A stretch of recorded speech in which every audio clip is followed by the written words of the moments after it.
हमारा जो शरीर है ना, हमारे शरीर के जो होते हैं ना, हमारा शरीर कैसे बना है ये तो मतलब सभी लोग जानते ही हैं कि 5 तत्वों से मिलके बना हुआ है। तो ये जो 5 तत्व हैं ना, ये 5 तत्व जो हैं, ये जो हमारे हाथ की जो ये 5 उंगलियां हैं ना, ये हमारे शरीर के 5 तत्वों को रिप्रेजेंट करती हैं। ठीक है, ये मैं आपको बता रही थी। अभी देखिए बहुत सारी चीज़ें ऐसी होती हैं जो हमें तो पता होती हैं, लेकिन हम उसको अपनी नई जनरेशन को नहीं बताते हैं। अब हमें बहुत सारी बातें कैसे पता हैं, वो हमारे माता पिता ने हमें बताई थी, है ना। तो लेकिन हम अगर उसको अपने बच्चों के सामने बैठ के बात ही नहीं करेंगे, उनसे कहेंगे ही नहीं, उन्हें बताएंगे ही नहीं कि ऐसा होता है, तो फिर वो तो अपने हिसाब से ही कुछ ना कुछ समझ ही लेंगे, कोई ना कोई मतलब भटक जाएंगे, कुछ मतलब पटांग अर्थ निकाल लेंगे। तो इसलिए मैं ये बता रही थी कि जो देखिए ये 5 तत्व है ना, 5 तत्वों से मिलकर शरीर बना है। अब ये उंगलियां हैं, अब जैसे ये सबसे पहले क्या है, ये हमारा अंगूठा है। तो ये अंगूठा कौन सा तत्व को रिप्रेजेंट करता है, ये है अग्नि।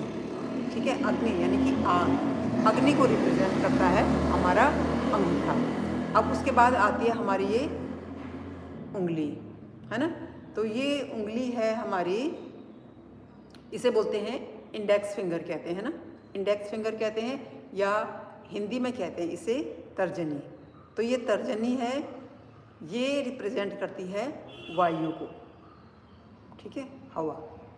अच्छा, ये 2 उंगलियां हो गई। अब है हमारी ये तीसरी उंगली, यानी कि इसे बोलते हैं मिडिल फिंगर बोलते हैं इंग्लिश में, और हिंदी में बोलते हैं इसे मध्यमा।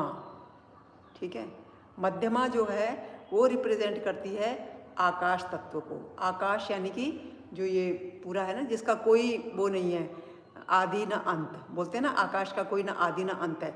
वैसे ही हमारा जो मन है ना, हमारे शरीर के अंदर आकाश क्या है, हमारा मन। मन कहाँ से कहाँ आकाश की तरह है ना, इसका कोई और ना छोर, कहाँ से कहाँ पहुँच जाता है ना। तो ये है हमारा आकाश तत्व। ठीक है, और ये होगी 3 उंगलियों की बात कर ली मैंने। अब आगे इसके बाद ये वाली उंगली,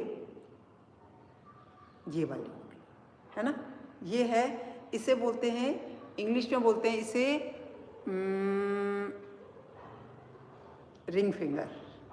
इंग्लिश में बोलते हैं इसे रिंग फिंगर, और हिंदी में बोलते हैं इसे अनामिका। ठीक है, ये अनामिका है ना।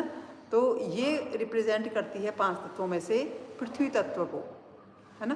पृथ्वी मतलब अब हमारे शरीर में पृथ्वी क्या है, क्योंकि जैसे हमारी बोन्स हैं, हड्डियां हैं, स्किन है, ये सब क्या है, जो पदार्थ है वो क्या है, पृथ्वी।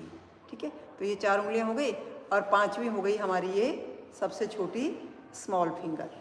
ठीक है, तो स्मॉल फिंगर है, ये रिप्रेजेंट करती है जल को, जल, पानी। ठीक है, तो ये 5, जब ये 5ओं तत्व मिल जाते हैं, और जब इसमें प्राण मतलब आत्मा आ जाती है ना, प्राण, है ना, तो तब बनता है ये एक जीवित शरीर। ठीक है, तो ये तो था हमारा 5 तत्वों से बना हुआ हमारा